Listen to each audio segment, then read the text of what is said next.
And I think when you tap into that individual, then you can really kind of help them see how they can then contribute to the team and move, smoother together. Welcome to the Measure Success podcast, where we feature top leaders on how they measure success in their business and life. Now, let's learn from their experiences.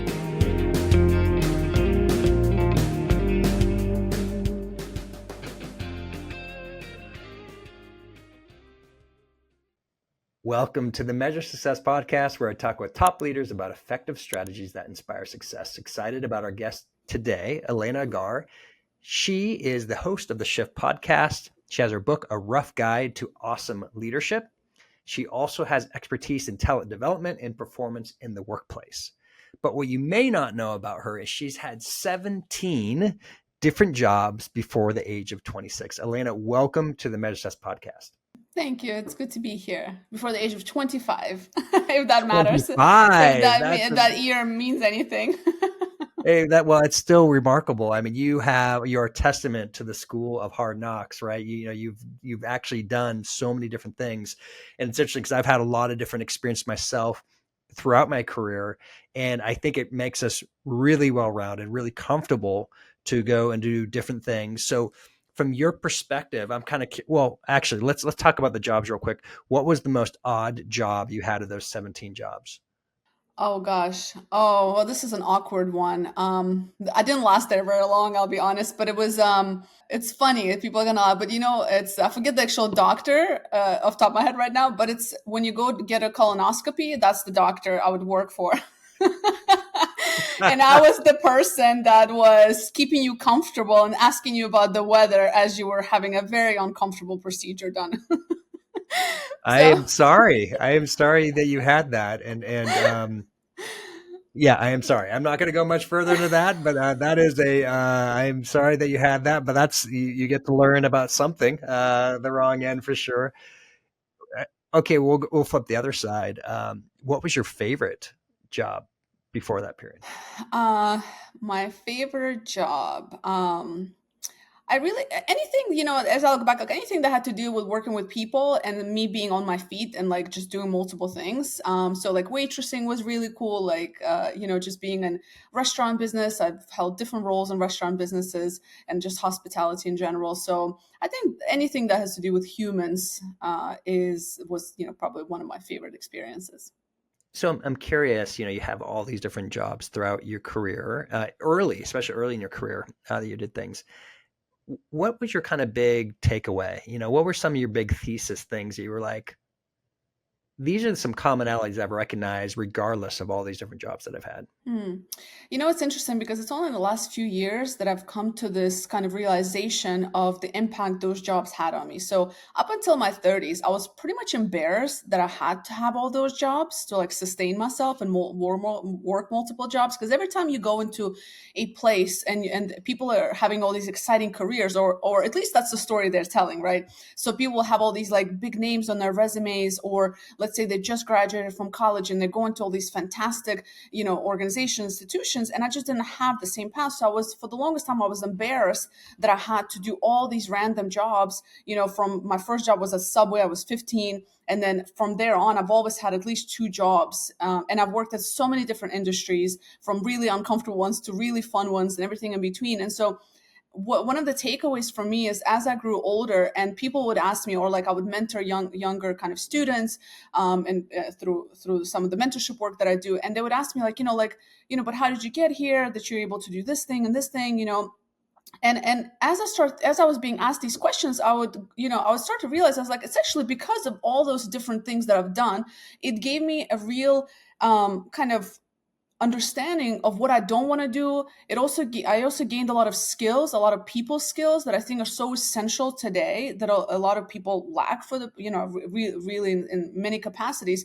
And it's just being able to be agile. And I'm at a point where what I think it also gave me confidence, having started businesses also before this last venture and having them failed, and being an experimental person at heart. I'm not afraid to fail. And I think all of that is because of all these other jobs, because they were just different things I've done. I wasn't good at some of them, so that's why I quit, right? And kind of moved on, or I didn't like it, and it was okay to move on. It was okay not to like it. And I think doing that earlier in my age allowed me to kind of be who I am today and not take failure as serious, not take bad days as serious, and also not being afraid that if I do fail, it's going to be the end of the world. You know what I mean? Like I have no problem doing any kind of jobs even today. That's amazing. And I think it's even more interesting because, you put here, even though you do a lot of public speaking, um, you're actually introverted. That's kind of more your natural set. And so, but through all these different experiences, you've recognized, hey, I've learned how to, right, to overcome, if you may, your natural position there. I've had a couple jobs that were pretty uncomfortable. One of my early jobs, when I was probably like 10, 11 ish, 10, 11, 12, 13 maybe is the oldest, was strawberry picking. And that is not fun. You right after school, buses would come pick me up around the house, and I'd go into the fields and strawberry pick in the summer heat, early summer heat. It'd be actually typically cold in the morning, muddy, and then it would get hard and hot in the afternoon. And not fun. Backbreaking could work because you're like stooping over, right, to cook these strawberries. And the worst part is I didn't like strawberries, Oh no. which wasn't good. The second part was I worked at McDonald's, and the busiest McDonald's in Oregon, Washington, Idaho, Montana, and Northern California. And I was doing fries.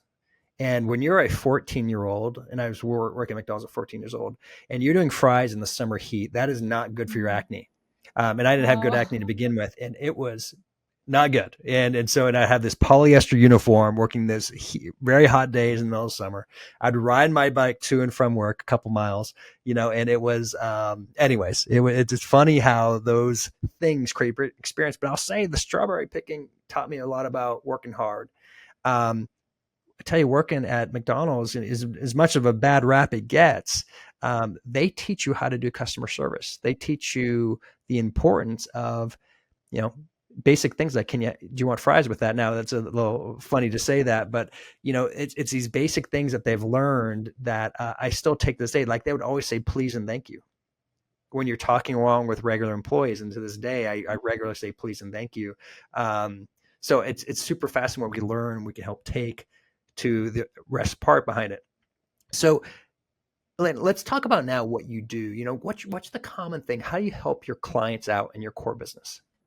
Yeah, so it's kind of shifted over the years, but essentially, the first business that I started, which now what I'm doing today is continuation of that business, except I'm better, essentially. But it's all about helping high performing people, particularly in teams and organizations, be great at what they do without hitting burnout. So particularly, what we focus on is the manager. That is the most neglected individual on the team. Usually is that manager. They're managing up, down, sideways, and oftentimes they're just forgotten in terms of the fact that they're also human and they need that support. So we kind of have this two piece to it where we focus on the manager, making sure that they're their top best and able to obviously get that what's the word I'm looking for, that people management skills, because that's another thing that's lacking. I think on average, managers will spend 10 years in a managerial role, in a leadership role, before 75% of managers will spend 10 years in that role before they get any kind of people management skills or training and so on. Some of us are more natural in that than others, but for most of us, it's not a natural thing. So, and although I manage teams and I teach about leadership and, and so on, I still learn every single day. And as I'm sure you do as well, it's like, you never stop learning because every single person is going to want a different approach. So that's kind of what we work with. And then we translate, like, how does that then translate to your team? And with the big focus on making sure that people are healthy. That's a big thing, right? So because mindset, your health, your physical health, social interactions with our colleagues, all of that ultimately, it can either hurt or help productivity and performance on teams. So that's kind of the base of everything that we do. A couple of interesting things taken away from that. So first of all, I think that group is a great group to work with, meaning, if you may, middle management, right? And why is, interestingly enough, a lot of people who are executives, they're executives not necessarily because they're a great manager, but they were a great performer, right? And they have excelled in whatever specific profession, if you may, that they had, whether it be accounting and finance or sales or marketing or, et cetera, right? They found a way to excel. And so they got there, but it doesn't necessarily mean they knew how to manage people. And then what's interesting when it comes to strategic planning execution, that middle management layer is absolutely critical. Gallup has said the number one group to actively try to subvert your strategic initiatives is the middle management. Matter of fact, just over half, 51% of middle managers will actively try to sabotage your work and meaning strategic planning. Well, why? Well, they're already busy and their existing incentives is to get their existing job done. And they typically have no incentive, unless their job is really painful, to make the change that are required to get you to the next level. Like they're just trying to keep up. And it's a really challenging problem. And then of course, what you said there, just because our manager, they might have their own problems managing people because they haven't been trained properly, right? Like how to do this. So I'm kind of curious, once you start working with the team, what's the big aha moment when they go, oh man, I'm really glad we've worked with Elena and her team on this? What's kind of those outcomes you see when things are going well?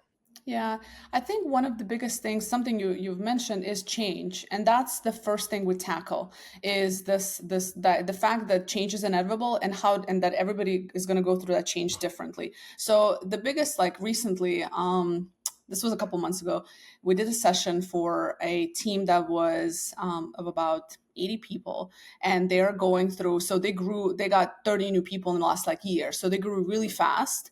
The company is growing really, like there's just like two departments, part of a larger company. The company is growing, the team's growing, and so on. And it was supposed to be around like team stuff, like team dynamics and so on. And we do a different approach to it. So we focused on the individual piece of it. And I think that's where I see the most impact, is because when you go in, and a lot of people they'll go in, they'll do like, team building and stuff. It's useless. And a lot of times there's a time and a place for team building. When you're going through change, it needs to be something different. So what I always see impactful, in particular with this group, is that when they walked away, I remember one of the feedback forms, one of the VPs, and he said, I thought it was going to be another team, something, building, etc. But this was actually very useful because of that individual focus. And I think it allows everybody to be, because it was managers and individual contributors in the same group. And I think it allowed that the people to kind of come to the same level. So there wasn't that hierarchies in the room, because it's like, oh, we're all going through this individually and all of us are different. And here's how this personality is going to go through it. How is this one, and so on. So I think tapping into that individual first, and then bringing them together as a team. That's what I've seen at least work really well. And that's where we have the most aha moments, particularly with new clients, right? If it's a client that comes back to us, then we're in a team, it's a little bit different. But with new clients that I've seen, that's probably the most important one, because that's what at the end of the day, that's how you get people's attention also, right, Carl? Like these sessions, sometimes people are there because they have to be, their boss made them be there. So you have to make sure that they're bought in and see the value for themselves before they can add value to the team and to organization. And I think when you tap into that individual, then you can really kind of help them see how they can then contribute to the team and move, smoother together. Yeah, I think this is a really good path. I'm going to do a quick little story of one of my good friends who does coaching, and his name is Scott Ballard, and he had an agency, an insurance agency that had 4,200 agents, I believe, or over 4,000 agents in over 40 states, and he was doing an incredible job with it. But he had this mid-level manager that one day came up to him and said, "I'm going to quit." And he's like, I can't have you quit. This is our busy season. This would be the worst thing you end up doing that. He's like, no, I need to quit. And we said, why? I'll do anything I can. He's like, well, you don't know why I'm here. And he was like, what are you talking about? He's like, you don't know why I'm here, do you? And he's like, well, you're here to work, right? And he's like, no. I'm here to work so my daughter can have braces, right? That's why I'm here.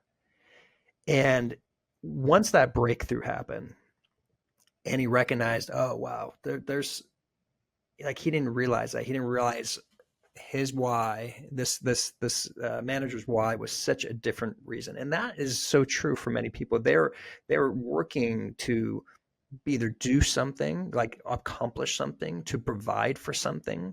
It's not typically a case of abundance; it's a case of scarcity. And so what's really interesting, and then you have though, so that is from one area, right? But then you have these, if you may, they're not as so young anymore, but we have our younger generations where they've come from two generations of abundance, at least in the US. And so they typically have not, many of them have not been starving, haven't been hungry, right? So they need more purpose. They need more care than ever before. In the past, my generation, hey, work in the strawberry fields, work in the, McDonald's because you need to make money, right? You're coming from a sport scarcity. But other generations coming up is like, I don't know, I don't really care as much. So why is this important to me, right? And this is, I think, it's been difficult, right? For managers who have historically been running companies, and they can't get through. So I'm curious once again for you, when you're able to connect and see once again with this manager, I'll go back to that, where that you're connecting them on a personal level. Do you have a good story of like where somebody really, a light bulb, if you may, so to speak, a light bulb moment or exciting moment where somebody like really turned the corner because they felt like they were being heard for the first time? I'll give you one story that's part of it. I mean, I think whenever you invest in your managers, they do like, especially if you do like, I mean, groups are great, but executive coaching, I think I've seen really successful as well because they get that one-to-one interaction. But what I've seen, the most recent one, a couple of weeks ago, I was working with this young manager, and her breakthrough moment was realizing that she can push, not I want to say push back, but communicate with her senior kind of people superior to her a little bit differently. So what it was is there was a set of kind of KPIs and performance metrics that she had to reach, and for her and her team, and she would go into the meeting with her boss, and it would be very general in terms of the expectations from the boss.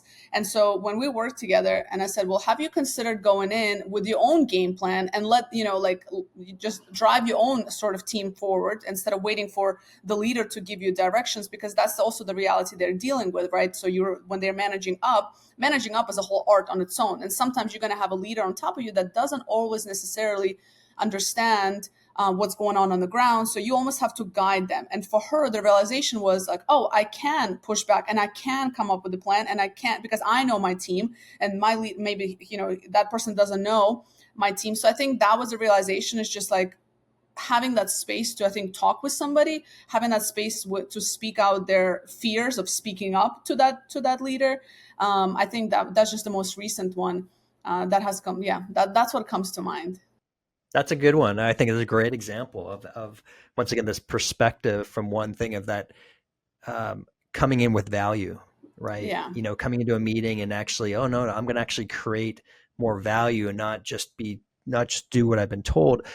One of the things I heard, well, kind of earlier in my career is that, when you're going up, your job is to make your boss look as good as possible, Yeah. right?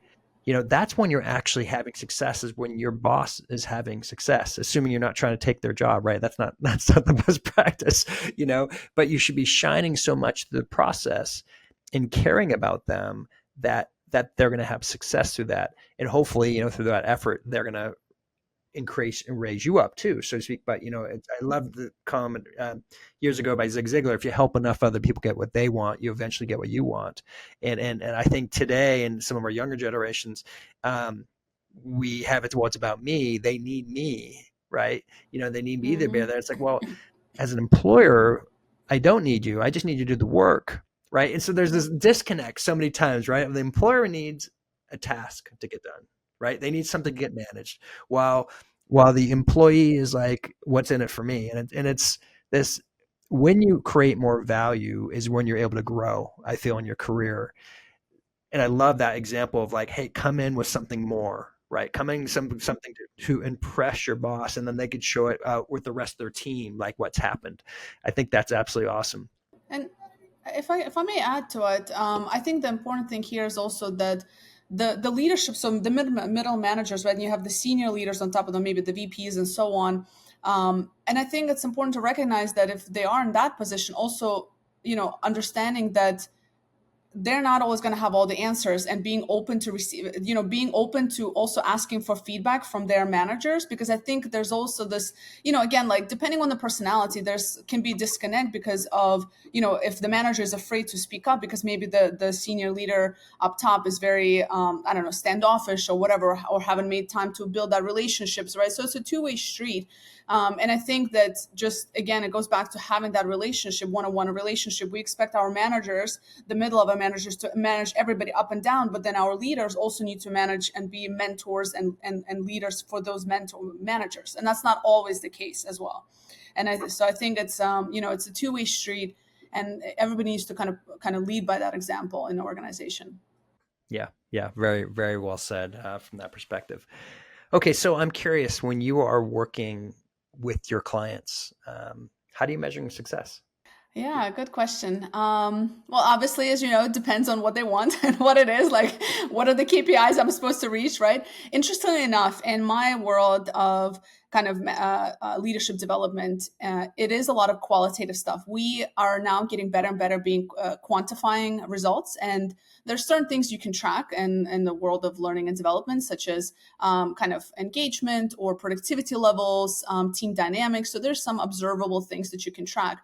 What we're actually working on is something a little bit even more tangible. So right now, as you know, a lot of assessments out there more focused on the individual.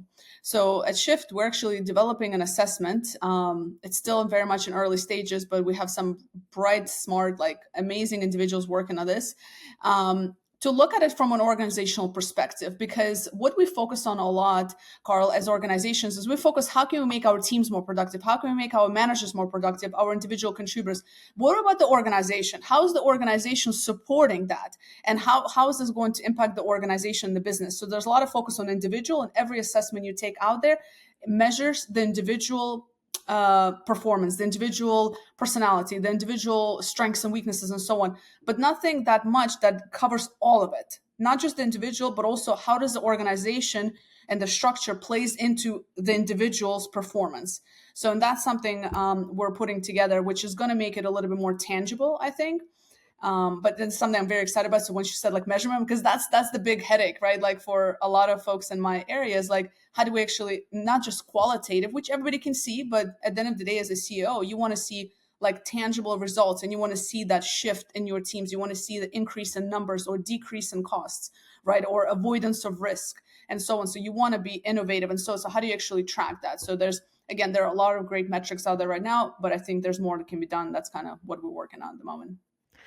Yeah, I appreciate the, it is all, I think that the challenge often in the realm that you are leadership development and talent development of, how do we help make sure that we get real tangible results, like meaning there's better outcomes, or they're staying longer, or there's higher engagement, right? With some of the more traditional ones. But what's even more amazing is when it's actually, increasing the value of your company, right? Because you actually have better performers. And I think once you get closer to understanding that, it's really powerful.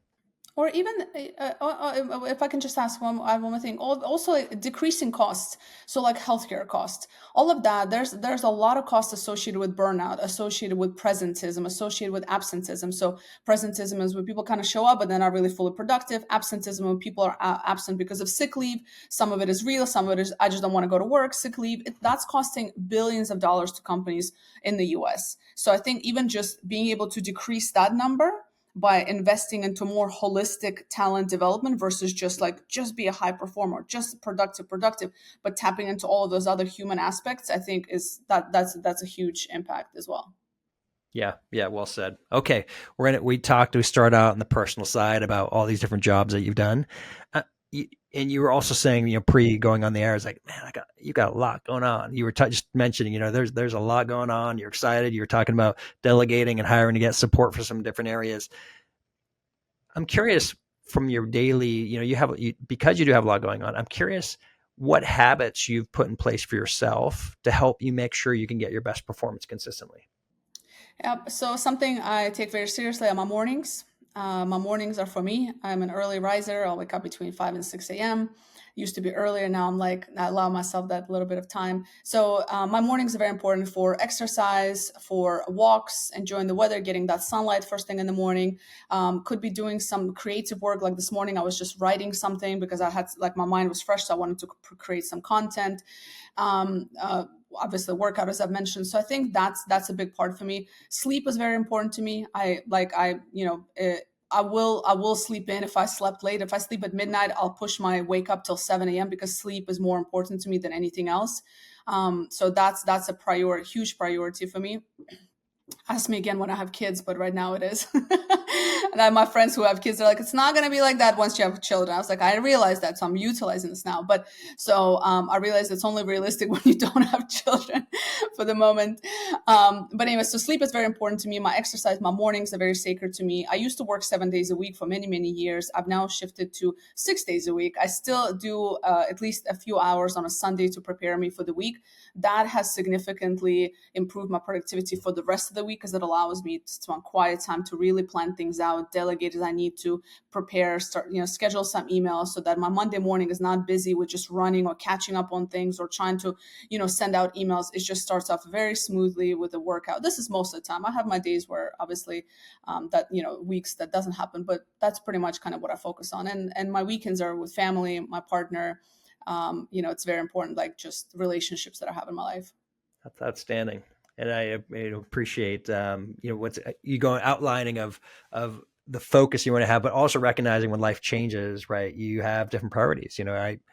We just had our fourth kid leave, and now we're empty nesters, and it's amazing. We actually had a couple come in, and we were hosting some people, and they came late, and so they arrived, and because we're empty nesters, we had that flexibility, adaptability that we didn't have before. And I was like, oh, well, come in, we'll make dinner for you anyways, even though you missed the day before when you're supposed to be here. But man, if we had kids, we wouldn't even considered that, right? That wouldn't have been an option because we had our structure, that was built in. And it is interesting of where you are in your season of life, how to do things. So I'll ask you, of course, how do you measure success now in your personal life? In my personal life, I think just being able to spend quality time with people I love. That's where it's at. Family has become very important to me. I was one of those people growing up that I was very career focused for majority of my life because I've always felt like I was behind. So I've spent the majority of my life just trying to catch up to something. I don't know what. I have not figured out what that thing I was trying to catch yet. I realized that there's nothing to catch except just your own fulfillment, maybe, and so on. So I've spent a lot of time really focused on career, and I really neglected relationships, personal relationships, family relationships, friendships. And so, for me, success is having those relationships because it just make me better at everything else that I do. So, what is not your own book, of course, that we'd recommend for our audience? And once again, if you haven't read that, Rough Guide to Awesome Leadership. But what is a book? And there it is, right there. So, what is a book that you would recommend for our audience that not your own, but that really had an impact on you? Oh gosh, I mean the Four Agreements. It's now the Five Agreements by Ruiz. I forget the last name, but the Four Agreements book. I'm sure you know it. And now it's called Five Agreements. It's a very small book. It's phenomenal, and it's phenomenal. I really like that one. From a business perspective, it's called The Messy Middle, and it's about startups. It's about that was a really good one especially when I had my first startup several years back. That was the book that really came in handy. So it's The Messy Middle. It just helps you like understand that everything that it's just a roller coaster and get used to it. So type thing. So it's a big book and it's really, really useful. So these two come to mind. I'm sure there's a number of others that are. I have a whole library behind me. So pick, if anybody's watching, you can just choose a book that you can see from there. But I would say these two books probably comes to mind. Yeah, and I failed to put this up. This is your Oh book. Thank you yeah. so much for signing this and bring it to us. And I once again recommend people to read it. Once again, The Rough Guide to Awesome Leadership. It's a really excellent read to have in there, and so I encourage that. Finally, how can not only I'm assuming they can go out and get copies of your book out on Amazon, etc. How can other ways that people can connect and learn more about what you're doing? LinkedIn is the best. LinkedIn, or just Google me. I always tell people I'm the only Elena Agaragimova on Google, and you can just put my name in. Everything you want to know is probably up there. Everything that I've done over the years. So pick and choose whichever one you want to engage with. Perfect. Well, we will definitely make sure our guests do that. Elena, it's been absolutely a pleasure to have you on the Measure Success podcast today. Thank you. To our listeners listening, I hope you enjoyed this. Please subscribe to our audience. That's how we continue to grow the Measure Success podcast. And as well, we also have the $4 Million Strategy podcast as well, the best 4 minutes in business, if you haven't gone to that yet. As we always like to say, wishing you the very best at measuring your success. Have a great day. Thanks for listening to the Measure Success podcast. We'll see you again next time to learn from the best. Remember to subscribe now to get future episodes.